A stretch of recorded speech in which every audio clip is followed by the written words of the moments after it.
문제는 우리 주식이 올라야 네, 돼. 시장과의 싸움을 저희는 또 외롭게 해야 되니까. 비 내리는 수요일입니다. 오늘 지하철 타고 내렸는데 비가 오길래 이렇게 노래를 흥얼거리면서 저는 이제 걸어왔는데 오늘 장마감에도 이렇게 노랫말을 좀 흥얼거릴 수 있을지 네, 한번 비 내리는 수요일 날 여러분들과 한번 시장 흐름 점검을 해보도록 하겠습니다. 네.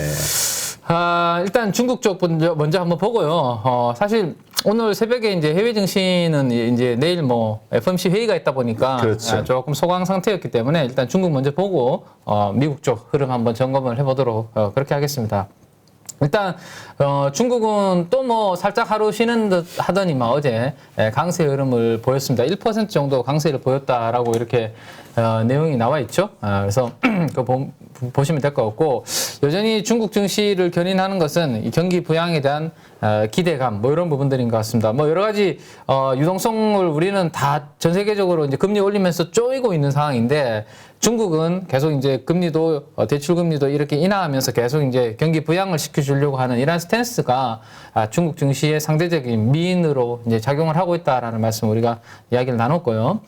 자, 그래서 이제 그런 여러 가지 기대감이 나오면서 위안화는 다시 살짝 강세 흐름으로 6.78 위안에서 6.75 위안으로 약간 이렇게 오늘 새벽에 강세 흐름을 좀 보였습니다. 그래서 이 흐름을 놓고 보면 뭐 나쁘지 않죠. 위안화는 살짝 강세 흐름을 보였다라는 거 보시면 되고요. 네. 아주 당연한 거예요. 저희 지금 중국 그 증시 차트가 계속 우상향 가고 있는 거는, 그렇죠. 저기는 유동성을 풀고 금리 인하를 하거든. 네네. 예. 그러니까 뭐 주식 시장에 가장 중요한 게 이제 하나가 실적도 중요하지만 이 펄을 결정하는 것 중에 하나가 유동성이라는 부분이잖아요. 그죠? 우리나라도 그렇고 뭐 대부분의 국가들이 지금 유동성을 쪼이고 있는 상황이기 때문에 퍼 밸류에이션을 프리미엄을 높게 주기 어려운 상황인데, 중국은 조금 다른 방향으로 가고 있기 때문에 오히려 다른 나라 증시들이 다 상승할 때 오히려 중국은 나중에는 또 쉬어가는 그런 그림이 될 수도 있거든요. 그래서 좀 그런 그림이 좀 왔으면 하는 개인적인 바람입니다. 네. 자, 그렇게 한번 보시고,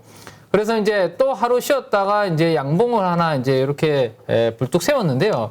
근데 지금 움직임을 보면 뭐 추세가 있다라기보다 옆으로 지금 약간 행보하는 그런 모습을 보여주고 있습니다. 최근 들어서는, 그죠? 추세적으로 이렇게 올라가다가 최근 들어서는 이렇게 박스권으로 좀 행보하는 그런 모습을 보여주고 있는데, 저렇게 행보하는 모습도 마냥 부럽기만 한 중국 증시인 것 같습니다. 어제 우리나라 증시가 그래도 시가 대비해서 좀 회복을 하긴 했는데, 그래도 좀 많이 중국이 요즘은 참 부럽네요. 자, 추세를 보시면 2주 연속으로 양봉이 이렇게 길어지면서 중국의 중기 에너지는 나쁘지 않은 그런 그림이다라는 것을 보여주고 있습니다. 자, 이제 뭐 중국은 뭐 좋으니까 그렇게 마무리하면 될 것 같고요. 이제 미국 쪽으로 한번 넘어가 보도록 할 텐데, 뒤에 이 이미지를 보면 이게 우리 주유소에 그 기름 넣으러 가면 주유기 있잖아요. 네, 그렇게 그렇죠. 다 생겼습니다. 그죠? 이게 뭔가 핵심이다, 이슈다라는 것을 이 배너 이미지에서도 이렇게 보여주는 것 같아요. 그죠? 그래서 어제 생산자 물가 지수라는 게 발표됐고, 미국에서는 생산자 물가 지수를 이제 PPI라고 하고, 우리 소비자 물가 지수는 CPI라고 하는데, 이 PPI가 10.8% 전년 대비해서 10.8% 증가하는 그러한 그림이 나왔는데, 근데 이게 역대 최고치가 아니라요. 역대 최고치에서 두 달째 약간 조금 이따 차트 보겠지만 하락하는 흐름이거든요. 그래서 물론 이제 CPI가 워낙 높게 나와서 지금 다들 지금 이제 걱정을 하고 있지만, PPI가 이렇게 역대 최고치에서 두 달째 하락했다라는 정도는 그래도 긍정적인 부분이 아닌가 생각인데, 그래도 여전히 높은 수준입니다. 높은 수준이고, 생산자 물가가 계속 이렇게 조금 강하게 유지가 되면 이 부분들이, 기업들이 이제 생산 물가가 올라가게 되면 당연히 이제 소비자 물가로 전가를 하는 그런 부분들이 있죠. 그죠? 그래서 PPI가 조금 더 강하게 이렇게 좀 떨어져 줘야 소비자 물가도 좀 안정을 찾을 수 있는 그런 부분이 있다 정도 생각해 두시면 될 것 같고, 여기입니다. 아니라 요 그래프인데요.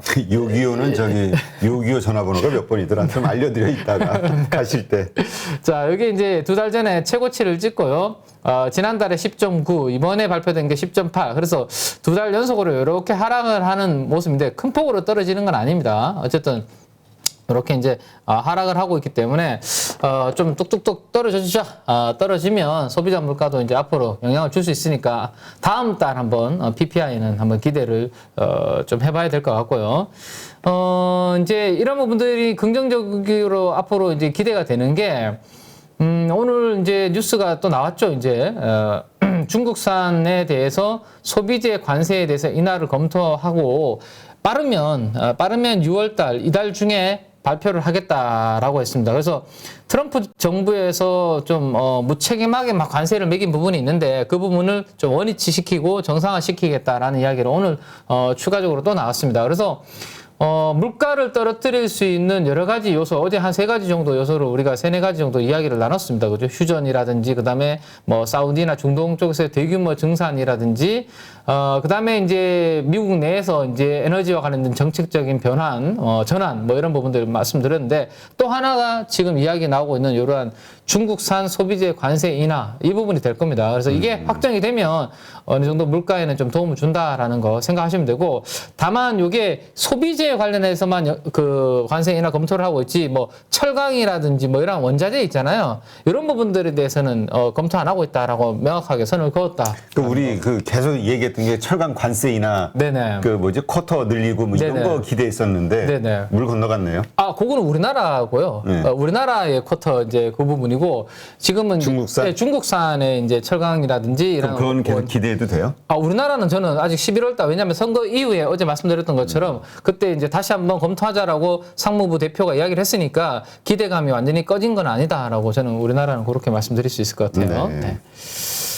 자, 이게 이제 최근에 제가 제일 걱정하는 부분이 이 부분이다라는 말씀을 드렸고, 어제가 우리가 봤을 때가 대표님 23,000달러 정도 숫자였거든요. 어제 우리가 봤을 때. 근데 지금, 추가적으로 더 비트코인 가격은 하락을 했고, 21,000 뭐 붕괴됐다 뭐 이런 소식도 새벽에 들려오기도 했었거든요. 근데 21,800 정도에서 지금 거래가 되고 있는 것 같은데요. 아무튼 어제 가격보다도 조금 더 한 단계 이렇게 내려와서 거래가 되고 있다라는 거. 비트코인 가격이 어쨌든 뭐 어제 뭐 뉴스 이렇게 틀어놓고 제가 이제 자료 만드는데 뉴스에서도 이제 이 암호화폐에 대해서 우리 뭐 9시 뉴스 이런 부분들 계속 나오더라고요. 왜냐하면 주식에 투자해서도 뭐 힘들지, 이런 암호화폐 쪽으로 투자를 했는데도 힘들지, 다 힘들다라는 그런 투자자들이 힘들어한다, 그런 뉴스들이 막 나오던데 이 부분이 좀 바닥을 좀 잡아줘야 될 것 같고, 어제 우리가 봤을 때 한 10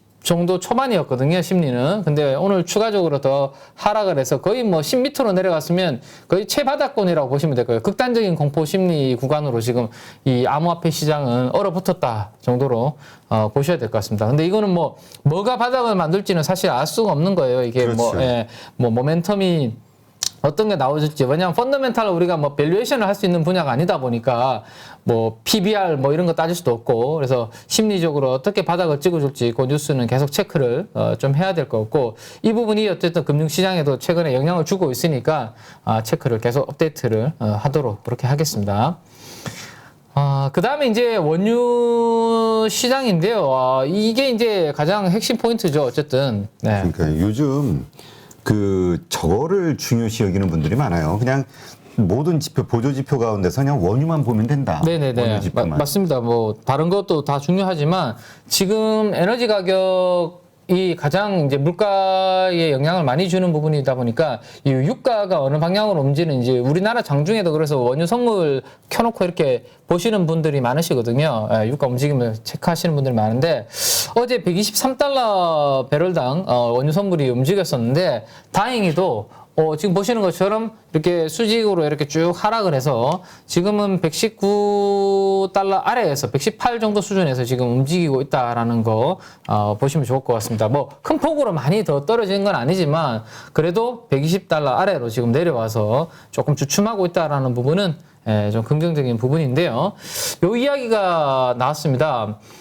최근에 바이든 대통령이 엑슨모빌을 향해서 공격을 하고 있다라는 말씀 계속 제가 이제 드렸었는데, 그래서 정책적인 뭐 변환, 전환 기대가 된다. 지금까지 이제 화석 연료에 대해서 투자를 안 했는데 바이든 대통령이 민주당이 계속 이제 그런 부분들을 좀 바꾸지 않을까라는 기대가 말씀드렸는데, 민주당에서 법안을 준비를 하고 있다고 합니다. 워낙 지금 고유가에 돈을 잘 버니까 이 석유 기업들이 초과 이익에 대해서 그러니까 이익 버는 거에 대해서 추가적으로 세금을 물리는 법안에 대해서 검토를 하고 있고 수준의 와이든 위원장입니다. 와이든 위원장이 법안을 제출할 예정이다. 뭐 이렇게 하니까 기존에 21%였는데 세금이 거기에다가 21%를 추가를 하면 42% 아주 높은 연방세를 지급을 해야 된다고 하네요. 그러니까 이거 뭐, 깜짝 놀랐던 거죠. 야, 이거 뭐, 버는 족족 다 나가야 되네. 뭐 이런 생각을 하게 된 것 같아요. 그래서 유가가 오늘 주춤하게 된 부분 중에 하나가 이런 부분들이 또 있었고, 그 다음에 이제 구체적으로 스케줄이 좀 잡힌 것 같습니다. 네. 대표님. 이제 구체적으로 스케줄이 잡힌 것 같아요. 드디어 이제. 사우디. 네, 방문을 한다라는 소식이 백악관에서 발표를 좀 하는 모습이고, 그래서 여기 가서, 물론 사우디나 그 주위에 있는 나라들이 증산을 해도 러시아에서 막힌 부분들을 얼마나 커버할 수 있을지, 그 부분에 대해서는 아직까지 걱정하는 시각들은 많으시거든요. 근데 저는 이제 이 커머더티 원자재 쪽은 심리라는 부분이 상당히 중요하다는 생각이고, 어쨌든 기대감은 만들어질 수 있는 부분이다 보니까, $120 아래로, 밑으로 내려오게 만드는 영향도 이 부분도 좀 한몫을 한 게 아닌가 정도 체크를 해보시면 되겠습니다. 자, 그 다음에 오늘 시장에서 좀 큰 폭으로 좀 원자재 중에 변동성을 보였던 것은 천연가스 쪽입니다. 최근에 $9 위로 이렇게 가파르게 이렇게 상승하던 또 천연가스가 오늘은 또 급락을 해가지고요. 한 15%인가 하락을 해서 7 정도 수준까지 저렇게 떨어지는 그러한 그림을 보였는데, 최근에 이제 텍사스에 있는 프리포트라는 이제 에너지 기업의 터미널에서 이제 폭발이 났고 화재가 발생을 했거든요. 네. 근데 이게 생각보다 좀 수습하는 데 있어서 길어질 수 있다라는 그런 이야기가 나오면서 미국 내에 그러면 재고가 좀 많이 증가하지 않겠나라는 이야기가 좀 나오고 있는 부분도 영향을 좀 준 것 같거든요. 그래서 천연가스 가격이 이런 부분들에 영향을 줬다라는 거, 오늘 급락하는데 일부 영향을 줬다. 참고를 하시면 될 것 같고요. 자, 그 다음에 이제 FMC 회의를 드디어 이제 우리가 하루 앞두고 내일은 아마 이 시간에 아마 FMC 회의 끝난 거 가지고 이야기를 하고 전략을 세우고 있지 않을까 싶은데, 미국의 금리는 오늘 새벽에도 추가적으로 더 상승하는 그런 모습이 나타났습니다. 최근에 2년물 금리, 연준의 통화정책 의지를 잘 반영하는 2년물 금리가 가파르게 10년물보다 더 튀고 있다라는 말씀을 드리고, 순간적으로 장중에 역전당하는 현상도 만들어졌다라고 말씀을 드렸습니다. 네, 오늘 추가적으로 더 올랐습니다. 3.43까지 추가적으로 더 2년물 금리가 상승을 해서 생각했던 것보다 연준의 이 금리 인상 스탠스가 FOMC에서 강할 수 있다는 것을 미리 반영을 하고 있다라고 보시면 되고요. 10년물은 그러면 왜 2년물 대비해서 강하게 올라가지 못하고 금리 역전이 자꾸 만들어지냐. 오늘 5년물하고 10년물이 역전이 됐거든요. 오늘 미국 시장에서 5년물이 더 높게. 이게 무서운 거잖아요. 네네네. 경제 위기를, 경기 침체를 그쵸. 알려주는 시그널로 많은 분들이 생각하고 있으니까. 네, 그저께는 장중에 2년물이 또 10년물을 역전하기도 했었고요. 왜 이런 현상이 자꾸 나타나냐 하면, 이 10년물에는 제가 물가만 반영이 되는 게 아니라 경기에 대한 기대감도 반영이 된다라고 말씀드렸는데, 금리를 이렇게 가파르게 올리니까 향후에 경기가 좀 올라오긴 쉽지 않겠네. 소비가 위축되니까. 그래서 경기에 대한 침체 우려감이 장기물에는 반영이 되면서 단기물한테 자꾸 역전을 이제 이렇게 빌미를 제공을 하게 되는 거죠. 그래서 오늘도 5년물이 10년물을 역전하면서 끝났는데, 어쨌든 10년물도 한 단계 더 레벨업을 해서 오늘 새벽에 이렇게 금리가 추가적으로 더 상승을 했다라는 것까지 한번 보시면 되고, 자, 이제 내일 FOMC를 한번 예상을 한번 해보도록 하겠습니다. 감히 제가 연준의 그 유명하시고 똑똑하신 분들이 있는 가운데 저도 한번 예상을 해본다면. 하지 마세요. 하지 말까요? 그러면 또 욕만. 어디 스리슬쩍 연준 위원들하고 맞짱을 뜨시려고. 거기는 하버드 나오고 하셨는데, 감히 제가 겨우 어휘 하나 맨날 이거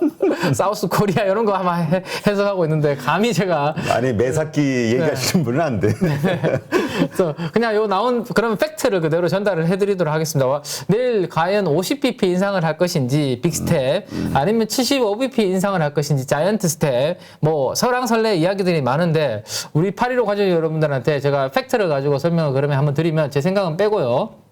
자, 6월 15일 2022년 페드 미팅입니다. 페드 미팅이 FOMC 회의 만남이라고 생각하시면 돼요. 자, 보시면 자, 지금 현재입니다. 이 커런트가 이제 현재 타겟 레이트죠. 현재 이제 연방 기준금리 목표는 75, 0.75에서 0.75에서 1% 정도 밴드로 이렇게 이제 돼 있잖아요. 그죠? 네. 현재는 이렇다. 그러면 이번 6월 15일 날은 금리가 어떻게 움직일 것인가를 미리 이제 페드 와치에서는 선물 시장에서 예상을 하고 있는 건데요. 지금 보시면 1.50에서 1.75까지의 확률을 거의 90% 이상으로 지금 이미 반영을 하고 있습니다. 그래서 지금 50bp는 여기 보시면 9.3%밖에 되지 않아요. 네. 그래서 지난번에 우리가 소비자 물가 발표되기 전까지는 사실 이게 훨씬 더 높았고요.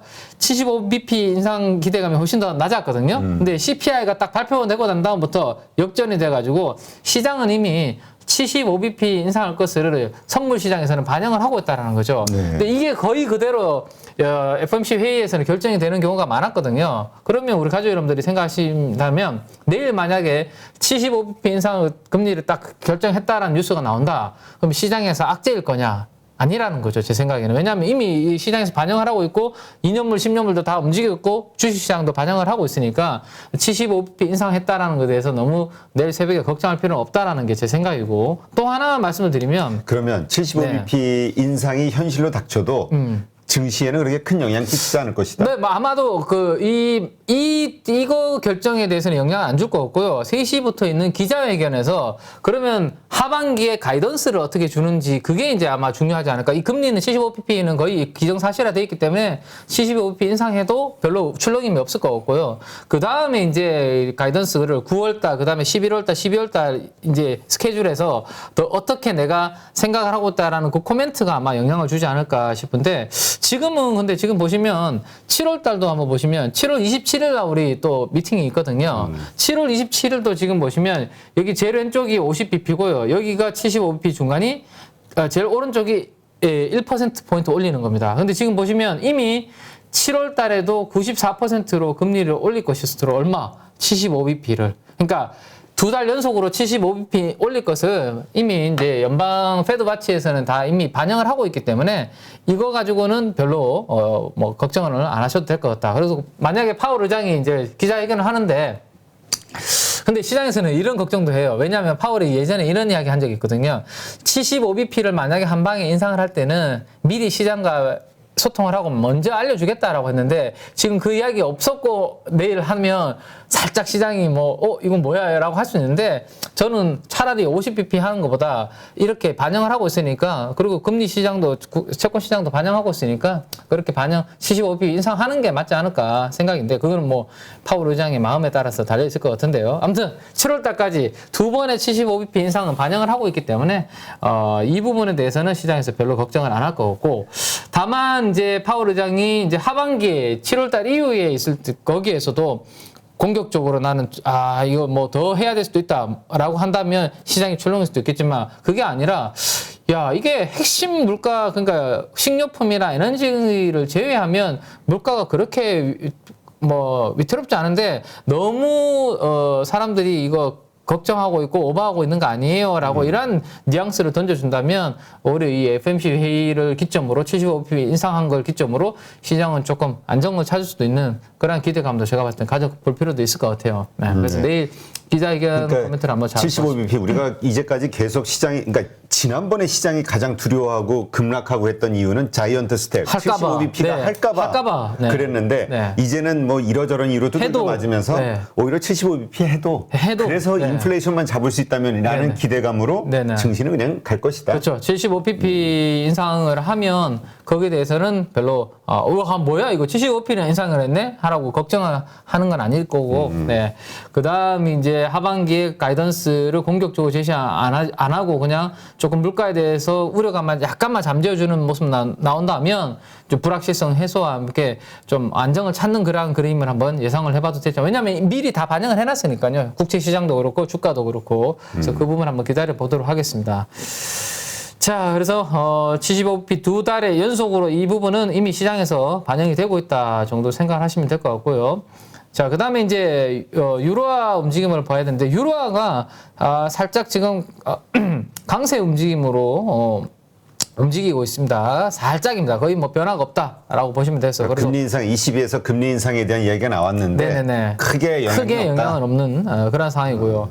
자, 달러가 어제 우리가 봤을 때 105.2 정도 수준, 뭐 105.2 정도 수준이었거든요. 달러 인덱스는. 근데 제가 출근하기 전에 요 캡처한 거는 105.47로 소폭 정도 강세 흐름을 보여주고 있습니다. 그래서 달러는 아직도 여전히 좀 강세 흐름을 보여주고 있다. 왜냐면 75bp 한일 예정이니까. 네네. 그러니까 그런 예상들이 나오니까 그렇죠. 금리 인상할수록 네. 그 가치는 자꾸 올라가니까. 자, 내일 새벽에 이제 아마 달러도 제가 봤을 때는 이렇게 막 되지 않을까 싶어요. 하나하나 코멘트에 따라서 내려왔다가 올라갔다가 내려왔다가 올라갔다가 아마 달러도 내일은 좀 큰 변화가 있지 않을까 싶은데 제발 내일 달러가 105 아래로 떨어져 주면서 우리나라 원화에 좀 강세 영향을 좀 주는 그런 모습이 나와줬으면 하는 바람입니다.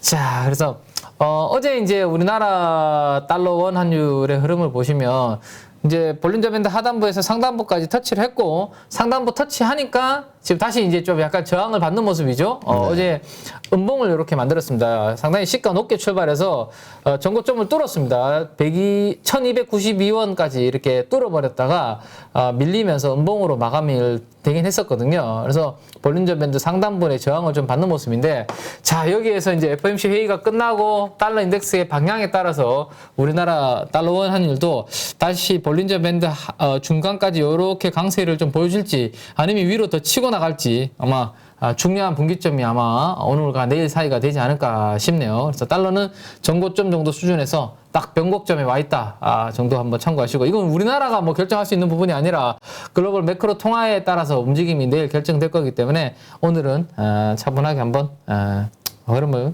그냥 모니터링을 해야 될 것 같습니다. 자, 이렇게 이제 내일 FOMC 회의에 대해서 페드 와치에서 반영하고 있는 연방기금 선물시장 조금 전에 데이터를 보면서 예상을 해봤는데 미국 하이드 스프레드는 아직까지는 경계 신호를 보여주고 있습니다. 어제 제가 보여드린 숫자가 4.85였나요? 4.85 정도였던 것 같은데요. 네, 추가적으로 또 상승해서 4.85 정도였는데 오늘 소폭 좀 더 상승을 했습니다. 4.90까지 이 채권 금리 하이드 스프레드는 더욱더 상승을 해서 전고점 돌파를 거의 임박한 상황까지 지금 다가가고 있습니다. 4.92 정도가 지난번 고점이었거든요. 그래서 자, 요것만 이제 놓고 본다면 뭐 내일 뭐 FOMC 회의 결과가 어떻게 될지 모르지만 뭐 75pp 인상할 게 기정사실화 돼 있다라면 뭐 좀 사봐도 되지 않을까 이런 생각들을 뭐 하실 수 있는데 뭐 하이드 스프레드만 기준으로 생각한다라면 아직 뭐 보수적인 대응이 필요한 그런 시그널을 주고 있기 때문에 내일 뭐 결과를 한번 보고 그다음에 하이드 스프레드 떨어지는 거를 확인하고 대응하시는 것도 괜찮지 않을까라는 거 생각해 볼 수 있을 것 같네요.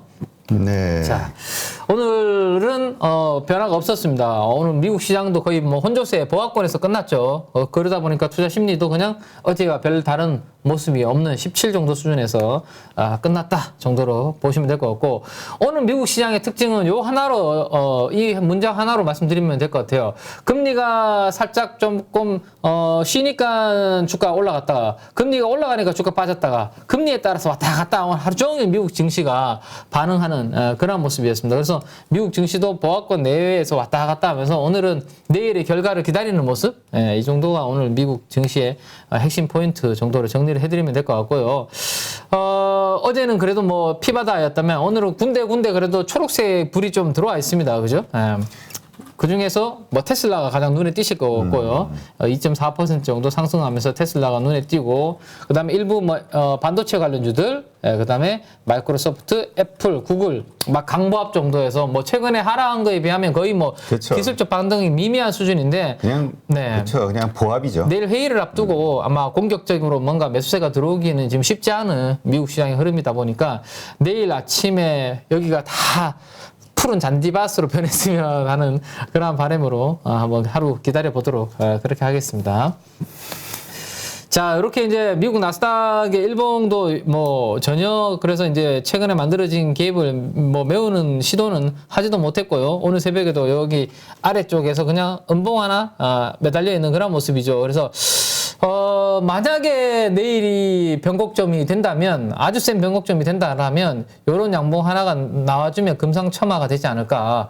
갭을 메우고, 양봉도 하나 나오면서 이 첫 번째 머리 위에 있는 요 갭까지 메우는 양봉이 나온다라면 상당히 그 반격의, 기술적 반등의 강한 반전의 시그널이 될 수 있을 것 같은데, 과연 내일, 이 캔들은 어떤 모양이 만들어질지 한번 하루 지켜보도록, 그렇게 하겠습니다. 자, 뭐 미국의 에너지 나스닥 주봉은 여전히 2주 연속으로 다시 길어지는 모습, 안 좋은 모습 유지를 하고 있다 정도까지 해외 시장 한번 점검을 해봤습니다. 네. 답답해서 그런가요? 담배죠. 바로 뜨자마자 기관과 외국인이 동시에 사고 있는 게 담배네요. 네, 요즘 담배를 많이 피나 봐. 안 좋으니까. 제가 속상하고. 이제, 네네. 여기 이제 우리 815 건물에서 나와서 제가 이제 여의도 역으로 가는 길에 저기 네. 우리가 항상 팩트 체크는 제대로 하셔야 되니까 815 건물이라 그러면 우리가 건물이 815가 새 들어 사는 건물. 네, 그러네요. 아직까지 뭐 놀래가지고 불펜을 떨어뜨리네. 네. 815가 입주해 계시는 요 건물을 빠져나와서 제가 이제 저희 회사 KB증권 건물이 어디에 있냐면 여의도역 5번 출구 바로 입구에 있는데 그 바로 앞이 이제 흡연하도록 이제 다 시설이 돼 있거든요. 그래서 흡연하시는 분들이 다 거기에 모여서 담배를 피시는데 제가 이제 출근하면서 보면 하루가 다르게 점점 흡연하시는 분들이 왜냐면 증권사 앞이니까 아마 더욱더 그런 것 같아요. 그래서 답답하신 분들이 왜냐면 채권 트레이딩 하는 분들도 힘들고요. 왜냐면 금리 올라가면서 채권 가격이 빠지니까 그 다음에 주식 트레이딩 하시는 분들은 더 힘들 거고 그래서 아마 담배 흡연하시는 분들이 점점 많아지시는지는 모르겠는데 어제 기관과 외국인들은 담배 섹터에 대해서 이렇게 동시에 순매수하는 움직임이 나왔습니다. 근데 뭐 좀 약간 경기 방어주 성격을 좀 가지고 있죠, 담배는. 그러다 보니까 아마 좀 돌았지 않나라는 생각 한번 해보게 됩니다. 그래서 최근의 특징은 좀 매수가 공통적으로 들어오는 업종이 잘 없다. 왜냐하면 수급도 엇갈리고 잘 강하게 매수 강도가 안 들어오다 보니까 공통적으로 잡히는 업종이 제한적이다라는 말씀드리고 있는데 어제도 담배 업종 하나를 제외하면 거의 기관과 외국인들의 매수 업종이 겹치지 않는 그런 엇갈리는 모습을 좀 보여주고 있습니다. 자, 그래서 그 중에서도 이제 기관 쪽에서 우리가 포커스를 좀 둔다면, 전자장비 사무용 전자제품 업종이라고 분류가 되어 있는 여기에 한번, 공부를 좀 해보도록 할 텐데요. 여기에는 이제 반도체 기판 관련주들이 좀 들어가 있다라는 말씀을 드렸고. 근데 지난번에 네. 심택을 포함해서 일본의 어떤 매도 리포트 나오면서 안 좋았잖아요. 네네. 계속 흐름이. 네. 근데 이제 다시 좀 뭔가 반전이 되고 있나요? 네네. 어제를 기점으로 해서 좀 에너지 반전의 발판을 좀 마련하고 있는 것 같은데요. 일단 반도체 기판과 일부 2차전지 소재 관련주가 여기에 업종에 분류가 되어 있다라고 보시면 됩니다. 그래서 실적 컨센서스 전망치는 뭐 다운그레이드 밑으로 하향 조정은 되지 않고 여전히 우상향 추세를 그리고 있습니다. 그래서 모건 스탠리에서 지금 공급 과잉 이슈에 대한 리포트를 나온 이후에 우리나라에서 반도체 기판 쪽으로 커버하고 있는 애널리스트들은 실적 추정치를 떨어뜨리지 않고 있는 그런 모습이다라는 거 한번 보시면 될 것 같고요. 그래서 이제 전자장비 쪽으로 분류가 되어 있는 종목들 중에서 어떤 종목으로 수급이 들어왔는지를 먼저 한번 보시면 이수페타시스라는 종목이 0.62% 가장 매수 강도가 강하게 들어왔죠. 시총의 0.62%가 들어왔습니다.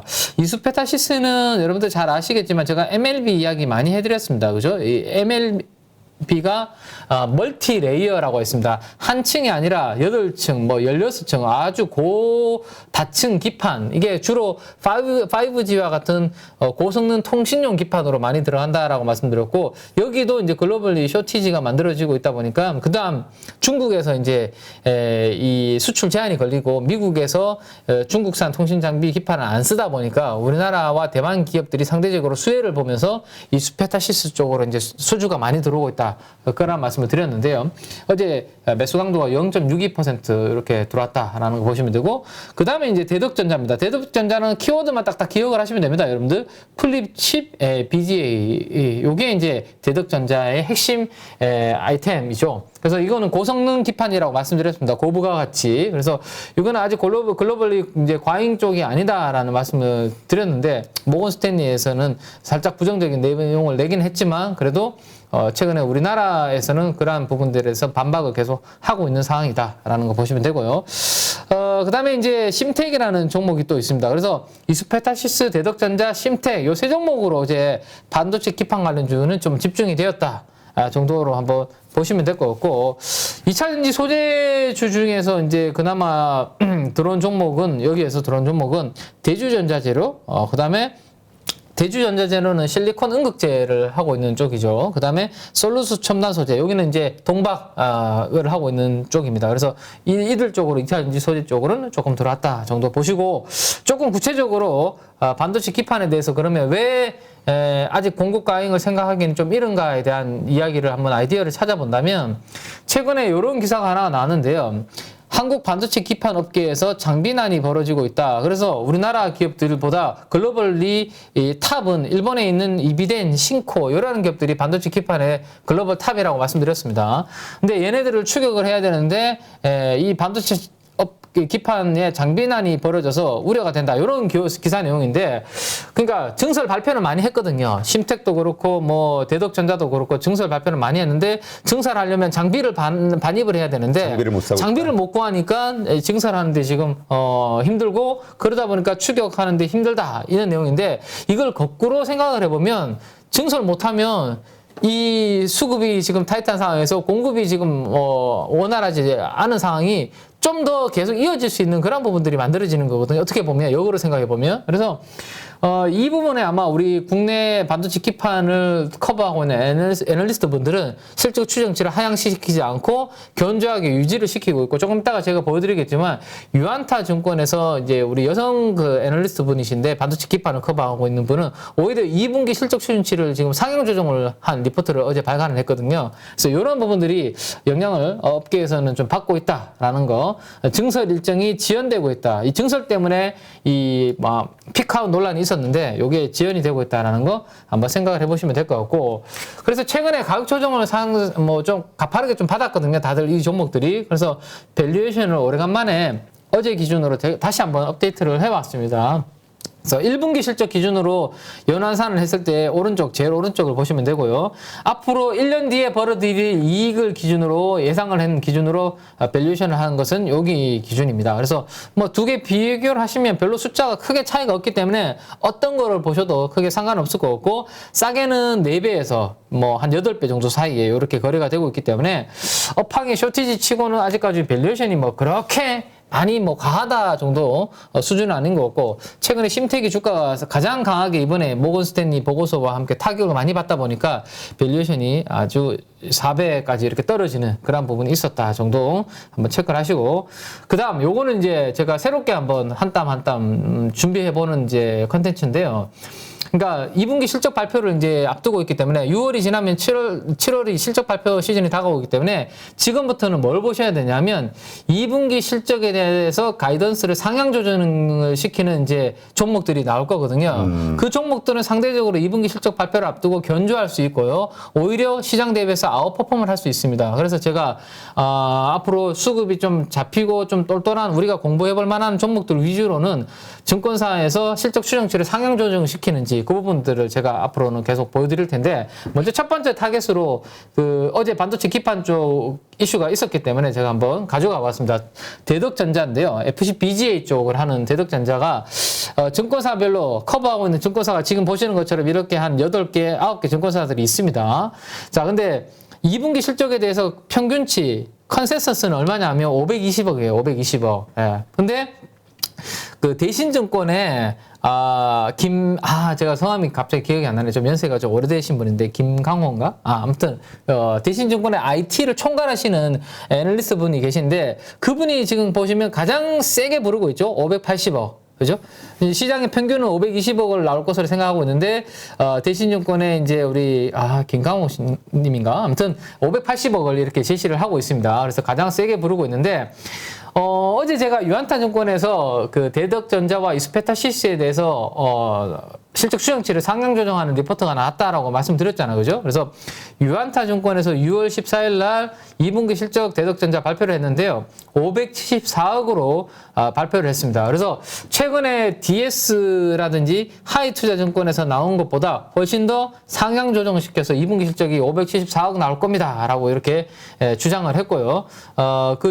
수치하는 대신증권 숫자와 거의 유사한 수준입니다. 그래서 컨센서스보다 아마 대덕전자는 2분기 실적이 잘 나올 거다라는 거 미리 한번 생각을 해보시면 좋을 것 같고, 그 다음에 실적 추정치가 가장 강하게 지금 상향 조정되고 있는 거는 기판 쪽에서도 이스페타시스인 것 같습니다. 이스페타시스를 커버하고 있는 증권사는 지금 크게 한 4개 정도 증권사밖에 되지 않습니다. 그래서 대덕전자보다 숫자는 좀 작은데요. 자, 컨센서스가 지금 215억 정도로 지금 2분기 실적 영업이익 추정치가 나오고 있거든요. 근데 어제 유안타에서는 업계에서 가장 강하게 숫자를 질렀습니다. 266억이 나올 거다라고 질러서 거의 뭐 한 20% 이상 컨센서스보다 20-30% 잘 나올 거다라고 이렇게 질렀습니다. 그래서 컨센서스 대비해서 실적 추정치가 가장 강하게 상향 조정되고 있는 거는 기판 관련주 중에는 이스페타시스다라고 참고를 하시면 될 것 같고, 대덕전자와 이스페타시스에 대해서 실적 추정치가 지금 올라가고 있다. 실적 발표를 앞두고 기판 중에서도 이렇게 한번 참고를 해보시면 될 것 같습니다. 그래서 제가 어제 유안타증권에서 나온 리포트를 한번 2분기 실적 프리뷰 자료를 한번 가지고 와봤는데요. 핵심은 요겁니다. 지금 보시는 것처럼 대덕전자와 이스페타시스에 대해서 전분기에 이어서 시장 컨센서스를 상회하는 흐름을 보일 거다라고 이렇게 하고 있고, 왜? 고부가가치 반도체 기판 쪽으로 우리는 확대를 하고 있기 때문에 지금과 같은 이런 피크아웃 논란에서 살짝 벗어나 있다. 요게 핵심이다라고 보시면 될 것 같아요. 그래서 FC BGA 쪽과 MLB 여기는 상대적으로 고부가치고 쇼티지가 강하기 때문에 여기에는 우호적인 영업 환경이 여전히 나타나고 있다. 그래서 이 두 개에 대해서 긍정적으로 좀 받아도 된다라는 게 어제 유안타증권의 핵심이었다라는 거 참고를 하시면 되겠습니다. 그래서 제가 구글에서 기판 관련된 핵심 4종목을 한번 어제 장중의 흐름을 한번 그려서 가지고 와봤는데요. 지금 보시면 가장 강한 종목이 이스페타시스 어제 7% 가깝게 올랐고요. 그죠? 그 다음에 대덕전자 4.4%. 그 다음이 TLB가 6% 가깝게 올랐는데, TLB는 제가 뭐라고 말씀드렸죠? 이게 DDR5 관련해서 매출의 노출도가 가장 큰 종목이 TLB거든요. 그래서 TLB도 나쁘지 않은 상황이고, 어제 주가 크게 상대적으로 제일 적게 빠졌고요. 가장 먼저 튀어 올랐고, 그 다음 대덕전자, 페타시스 이런 종목들이 강했다. 심택이 상대적으로 제일 약했다. 이게 이제 이번에 이비데인 신고 노이즈 나오면서 가장 타격을 받다 보니까 상대적으로 반등도 좀 미미했다 정도 생각을 해보시면 될 것 같아요. 자, 그래서 제가 이제 마지막으로 이제 차트를 가지고 한번 정리를 좀 해드리도록 하겠습니다. 자, 심택과 대덕전자의 차이점을 여러분들 한번 보시기 바랍니다. 수급도 강도가 대덕전자가 더 강했지만 에너지상으로도 뭔가 달라진 모습을 보이실 텐데요. 뭐냐 하면 대덕전자부터 보여드리면, 대덕전자는 이렇게 하루 전에 갭을 하나 만들어 놓고 끝났었는데요. 어제 양봉을 만들면서 이 갭을 한 방에 메워버렸습니다. 근데 심택 같은 경우를 보시면 그저께와 어제 사이에 그저께 만들어 놓은 이 갭을 어제 양봉을 만들었지만 그 갭을 완벽하게 메우지 못하는 그런 모습을 만들어줬고, 최근에 주가 하락도 보시면 대덕전자는 200일선까지 떨어지지도 않았는데 심택은 여기까지 200일선까지 다 떨어져 있는 모습이죠. 그래서 상대적으로 덜 빠졌고, 올라갈 때도 강한 종목은 역시 대덕전자가 강한 거는 맞는 것 같아요. 그죠? 그래서 내가 만약에 어떤 종목을 선택하는지 고민이 된다라고 하시면, 많이 빠져서 안 오른 종목, 상대적으로 아직 안 오른 종목을 선택한다면 심택이 될 거고, 업황이 상대적으로 견조하고 실적 추진치가 올라가고 있는 종목을 선택한다면 대덕전자가 될 거고, 이렇게 선택을 아마 하시면 될 것 같은데, 단 심택을 만약에 선택할 때는 생각하셔야 되는 부분이 이 갭을 열린 갭을 만약에 이번 주 금요일까지 또 닫지 못한다. 그러면 심택은 상대적으로 좀 부진한 흐름이 또 이어질 수 있는 부분이 있거든요. 그래서 만약에 반도체 킵한주 중에 내가 심택을 선택한다라면 이번 주 금요일까지 요 열려 있는 최소한의 요 갭은 닫아야 된다라는 거 생각하시고 그 갭을 닫지 못한다면 단기적으로 다시 또 이거를 리스크 관리를 해야 되는 거에 대한 부분까지 염두를 해 두셔야 된다. 네. 네, 말씀드리겠습니다. 자, 근데 이제 우리가 항상 제가 이제 방송에서 하는 말이 있죠. 의심하고 또 의심하라. 네네네. 그래서 지금 일봉 차트로 보면은 이렇지만은 이걸 또 월봉으로 보게 되면 네. 심택 같은 경우는 코로나 이전에 한 4만 원 얼마야? 10,000원 정도였던 많이 게 올랐죠. 네, 지금 얼마야? 4만 원이었나요? 아까? 잠시만.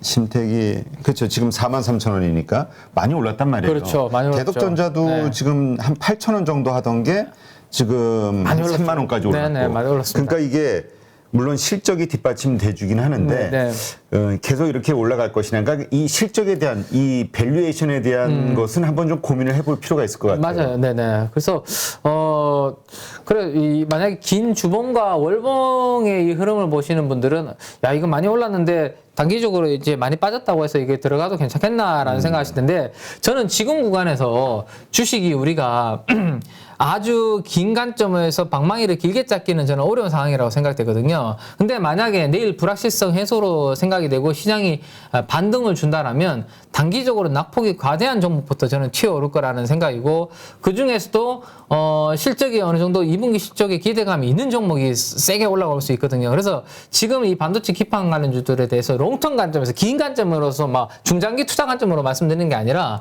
만약에 내일 불확실성 하에 끝나고 뭐 이번 주 후반에 만약에 반발 매수세가 좀 들어와서 기술적 반등이 나온다면 저는 최소 한 5에서 그래도 한 10% 정도까지의 이 기술적 반등을 만약에 노리시는 트레이딩을 하시고 싶으시다면 이쪽이 강한 선택지가 되지 않을까. 왜냐하면 어제 수급도 그런 모습을 보여줬기 때문에 저는 뭐 이 부분들이 그러니까 트레이딩 관점. 그렇죠. 트레이딩 관점으로 봐야지 뭐 길게 제가 뭐 내년도 뭐 이렇게 길게 관점으로 말씀드리는 게 아니라 단기적으로 반등이 나온다면 이쪽이 일단 주도할 섹터 중에 첫 번째가 될 수 있지 않을까. 어제 시장을 봤을 때 그런 모습을 보였기 때문에 그다음에 2분기 실적에 대한 기대치도 있기 때문에 충분히 여기서는 방어를 해주지 않을까라는 생각을 해볼 수 있을 것 같아요. 네, 알겠습니다. 하여튼 우리 파이로 모니터 가족분들은 그 차트를 볼 때 일봉하고 주봉, 월봉도 같이 보는 습관을 좀 가질 필요가 있을 것 같아요. 사실 뭐 조금 일봉보다는 사실 주봉 흐름이라든지 이게 긴 거를 먼저 보시고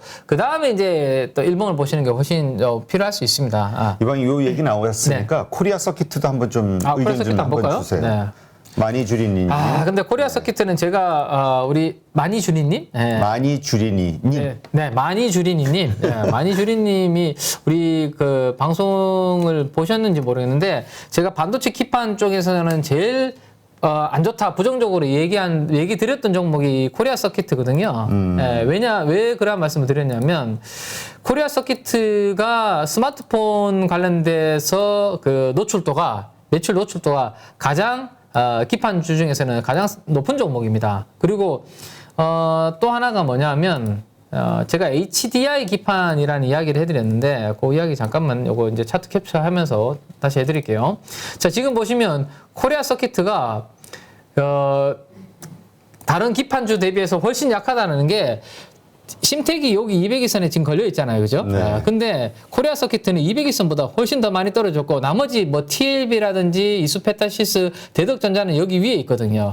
그러면 차트만 놓고 봤을 때도 코리아 서키트가 제일 약했다라는 것이 눈에 보입니다. 그 이유가 뭐냐면 자, HDI라는 기판이 있는데 이게 이제 하이 덴시티라고 말씀드렸습니다. HD라는 게 고밀도 기판이라는 건데 주로 스마트폰 쪽에 많이 주력으로 들어가는 건데 코리아 서키트가 지난번에 제가 이 스마트폰 업황이 안 좋고 뭐 그다음에 우리 국내 이제 스마트폰 업체들이 중국이라든지 다른 회사들로 이 HDI 기판을 좀 부품을 좀 다양화한다라는 이야기 났을 때 이쪽은 좀 쉽지 않을 수 있을 것 같다. 경쟁이 치열해질 수 있을 것 같다라는 말씀을 드렸었습니다.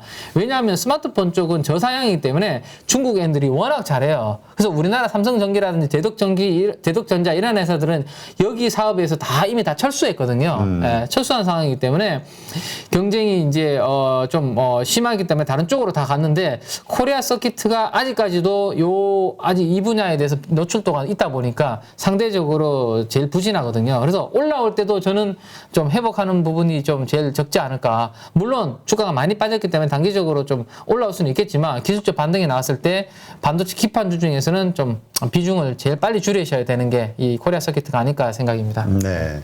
그리고 또 이렇게 많이 올랐던 주식들이 저렇게 고점에서 횡보하다가 저렇게 지지선을 깼을 때는 좀 하락으로 전환이 되면은 또 저렇게 끝없잖아요. 네네네. 그러니까 저런 것도 한번 우리가 조심할 필요는 있을 것 같아요. 손절이라는 거, 저렇게 많이 오른 주식에 들어갈 때는, 트레이딩 관점으로 들어갈 때는 반드시 손절에 대한 기준을 확실하게 세우고 그 자신이 없으면 하지 말고 그렇죠. 확실하게 손절을 네, 지켜야 될 것 맞습니다. 같아요. 지금 같은 시장에서 나는 뭐 물가 조금 떨어지는 거, 인플레 압력 공포 완화되는 거 보고 들어갈래라고 하시는 분들은 그냥 시장이 이런 식으로 흐름이 움직이는 거구나라고 그냥 공부만 하시면 될 것 같고요. 왜냐하면 어쨌든 지금 불안하잖아요. 불안하니까 이게 인플레 공포가 완화되기 전까지는 좀 관망하시는 것도 필요하고 나는 지금 주가가 많이 빠졌으니까 그다음에 내일 이제 FOMC 회의 이제 뭐 75bp 인상을 하면 특별한 이슈 없으면 좀 이제 시장이 안정을 찾지 않겠나 뭐 이런 생각을 하면 좀 소액으로 한번 또 트레이딩을 한번 해보시는 거고요. 대신에 제가 말씀드리는 부분들은 금요일까지 특히나 이제 심텍 같은 경우는 요 기술적인 저항을 완벽하게 회복하지 못하는 그림이 되면 바로 리스크 관리를 할 수 있는 그러한 마음이 스스로 할 수 있는 분들만 접근하시는 게 좋지 않을까라는 생각입니다. 네, 알겠습니다. 자, KB 6월 14일 추천주가 심택이었다고. KB 6월 14일이요? 예. 어제 추천주가 아니라 저희 프라임 클럽에서 관심주라고 어제 아마 글이 나갔을 건데 어제 대표님도 잘 아시는 우리 누구야 김권진 부장님이 있잖아요. 김권진 부장님. 김권진 부장님이 어제는 추천주는 아니었고 별 하나가 저희는 관심주라고 그냥 관심 있게 그냥 관심 보자. 그거 가격을 제시하지는 않았습니다. 어제. 그래서 관심주로서 어제 김권진 부장님이 글 나간 거 저도 어제 출근하면서 이제 봤는데 그래서 사람마다 다 의견들이 다르니까 전문가들도. 네네. 그래서 뭐 그런 건 있었죠. 네. 알겠습니다. 자, 그 다음에 기관 매수 강도 상위 종목들 한번 보시면, 조금 전에 우리 김민수 대표님께서 우리 고수분께서 또 BHI 간단하게 이야기를 하시던데, 저는 이제 거기에서 추가적으로 업데이트만 조금 해드리면, 컨퍼런스 콜이 어제 있었고요. 저도 이제 컨퍼런스 콜을 참여해서 좀 들었기 때문에, 그 숫자 관련된 부분 조금 도움을 드릴 수 있지 않을까 싶어서, 지난번에 제가 이제 원전 관련된 테마가 부각이 되면 일단은 관심 종목에 등록해 놓으시고 가장 먼저 봐야 되는 종목이 이제 이 BHI 원전 기자재를 만드는 회사다라는 말씀을 드렸었는데 어제 이제 원전 관련주들이 전반적으로 흐름이 최근에 괜찮았고 BHI는 기관 매수 강도가 시총의 1.7%가 한 방에 좀 들어오는 그런 모습이었습니다. 자, 일단 이제 이런 기업들은 지금 당장의 수익보다는 결국에는 뭘 보냐면 수주 쪽을 보거든요. 그래서 수주 잔고가 얼마냐인지 그 부분은 이제 중요시 하는데 작년 올해까지 해서 지금 수주 잔고는 약 5천억 정도의 수주 잔고가 지금 쌓이고 있기 때문에 올해 하반기가 엄청 실적이 나오진 않겠지만 내년도에는 저 수주 잔고를 바탕으로 턴어라운드 기대감이 있다 정도 한번 생각을 해보시면 될 것 같고 그 다음에 올해 매출 가이던스를 얼마를 제시했냐면요 3,500억을 제시를 하셨습니다. 회사에서. 네. 근데 그래서 3,500억에서 영업이익 순이익은 얼마 우리 생각합니다. 이렇게까지는 말씀 못 하시고요. 회사에서 요즘은 그냥 매출의 가이던스 정도는 제시를 하실 수 있거든요. 그래서 3,500억의 매출의 가이던스를 제시했다라는 거 생각해 보시면 될 것 같고 그러면 대충 우리가 엄청나게 고마진을 줄 수는 없을 것 같아요. 그래서 약 러프하게 5% 정도의 만약에 마진을 남긴다라고 생각을 해보면 5, 25, 2 올라가고 3, 5, 15니까 175. 요거는 수학입니다. 요거는 조금 산수인데? 이거 산수인가요? 단순급세인데. 제가 회계학과니까 이 정도는 제가 암산으로. 아니 무슨 회계학, 요거 계산하면서 회계학을 내세워요. 회계 원리까지는 말씀했으니까 요거 좀 이해해 주십시오. 5, 25, 2 올라가고 3, 5, 15. 너무 저렴해. 네네. 5, 25. 네네. 그래서 175억 정도의 이익을 한번 영업이익 정도 생각해 볼 수 있을 것 같아요. 러프하게. 회사에서는 5% 마진 낼 수 있다 이런 이야기는 하지 않았습니다. 그냥 5% 정도를 계산을 예측을 해본 거예요. 그래서 175억 정도의 앞으로 이익을 낸다라면 어제 기준으로 시가총액이 1,600억 정도 되거든요. 그러면 살짝 반영을 좀 하고 있다 느낌이 좀 들죠, 그죠? 175억 정도 버는데 시가총액이 1,600억이다. 그러면 퍼가 한 11배 정도 수준으로 약간 반영을 하고 있다 정도 생각을 해볼 수 있을 것 같아요. 11배는 아니죠. 11배 아니고 한 10배 내외 정도 수준으로 반영을 하고 있다. 그래서 완전 뭐 저평가됐다라고 보기는 어렵지만 어쨌든 지금 우리 분위기가 정부의 스탠스는 원전에 대한 수출을 장려를 하려고 하고 있고, 그 다음에 전기요금이 자꾸 올라가니까 원전 가동률을 늘리려고 하고 있고, 모멘텀은 어쨌든 정책적인 모멘텀은 뒷받침이 되고 있습니다. 그렇죠? 그래서 턴어라운드 기대감에 원전 관련주들이 움직일 때 BHI는 가장 첫 번째로 좀 봐야 되는 종목이 맞다. 그리고 요 정도 숫자는 머릿속에 좀 넣어두시면 혹시나 주가가 많이 빠져서 175억 정도 되는데 시가총액이 막 예를 들었습니다. 1,000억이야. 이거는 싸게 되는 거잖아요. 그죠? 그래서 요 숫자 정도 머릿속에 넣어두시는 것도 BHI 공부하실 때 도움이 될 것 같아서 제가 어제 컨퍼런스 콜 있었던 거 말씀을 드리겠습니다. 이 컨퍼런스 콜 그러면 또 이거 영어인가요? 화상, 전화, 이런 회의? 이렇게. 이거 어렵네요. 이거 한글로 표현하기가. 네. 아니, 뭘 해도. 네, 저렴한가요? 상수하면서 회계학과 출신인 거를 내세우셨는 거에서 일단 악수를 뒀다는 거. 네네. 자, 우리 기관. 후다닥 넘어가서 시간이 얼마 없으니까 사모펀드 이게 중요하거든요. 요것만 한번 보고 마무리하도록 하겠습니다. 근데 요 사모펀드의 매수와 그다음에 사모펀드의 매도 쪽을 한번 좀 봐줘요. 네네. 자, 사모펀드 쪽 빨리 간단하게만 체크하면 어제 사모펀드는 반도체 소재 쪽을 좀 집중적으로 샀다. 요약을 한다면 워닝 머티리얼즈 우리 공부했죠. 반도체 특수 관련된 특수가스, 그다음에 ENF 테크놀로지 반도체 소재를 만드는 기업이고요. 주성 엔지니어링 다 반도체 관련주 레이크 머티리얼즈 마찬가지죠. 네. 반도체 소부장 쪽을 좀 사모펀드는 집중적으로 샀다 정도 보시면 되고, 여기에서 한 종목 요거는 말씀드려야 될 것 같아요. 왜냐하면 매각 기대감으로 좀 변동성이 최근에 좀 있고 수급도 들어오는 종목이라서 MI텍이라는 종목입니다. 요거는 비혈관 스텐트를 하는 종목인데, 이게 이제 최대 주주 지분 매각 이슈가 좀 있는 것 같아요. 그 글로벌 1위 이제 비혈관 스텐트 기업이 보스턴 사이언티픽이라는 회사인데, 그쪽으로 매각 기대감이 있는 거 아닌가라는 이야기가 솔솔 나오고 있는 것 같은데, 오늘까지 아마 그 내용을 발표를 해야 되는 걸로 지금 나오고 있거든요. 근데 오늘 장개시 전에 지금 나왔는지 모르겠습니다. 만약에 안 나오면 기대감으로 들어온 수급이 빠져나갈 수도 있다라는 거, 사모펀드 수급 들어온 종목 중에 그런 부분 알고 계셔야 될 것 같습니다. 저는 저기가 눈에 띄는데 그 메디포스트 기관 매수에서도 새로 잡힌 것 같고 사모펀드에서도 메디포스트를 새로 지금 편입한 것 같다는 느낌. 이 추세가 어디까지 갈지 이게 어떤 상승의 시작일지 그다음 매도로 가보죠. 감사합니다. 답변을 못하게. 자, 사모펀드 쪽에서는 보시면 최근에 이제 우주 항공 관련해서 연기가 되었잖아요. 그래서 내일인가요? 그러면 발사 일정이 내일로 연기되나요? 아까 옮겼다 그러는데. 내일인 걸로 저는 알고 있거든요. 한번 그거 체크해 보시기 바라고. 6월 16일로 바람이 너무 세게 불어서 내일로 일정이 연기된 걸 알고 있는데, 최근에 관련해서 올랐던 종목들은 먼저 주가가 좀 많이 빠지고 있습니다. 인텔리안 테크라든지 이런 종목들, 차익 실현이 조금 세트랙 아이라든지 이런 종목들 중심으로 사모펀드에서는 좀 줄이는 이벤트를 바로 직전에 앞두고 미리 먼저 빠져나오는 그런 모습을 보여주고 있다 정도로 사모펀드 매도 쪽에서는 정리를 해드리면 될 것 같습니다. 네, 알겠습니다. 오늘 특징주로 가져오신 게 있나요? 특징주 지금까지 말씀드렸던 게 다 특징주죠. 그래요? 근데 왜 이렇게 특징 없이 얘기를 하시나요? 그래요? 제가 오늘 힘을 줘서 좀 말씀드리는 게 반도체 기판 쪽인데 그게 특징적으로 느끼지 않았으면 제 표현이 조금 서툴렀는 거로 생각됩니다. 네. 죄송합니다. 회계학과의 쇼크로 제가 다 앞에 부분을 다 까먹은 것 같아요. 네. 하나만 더 말씀드리면 괜찮습니다. 네. 안 해도 되나요? 네, 알겠습니다. 네. 아니, 해주세요. 네.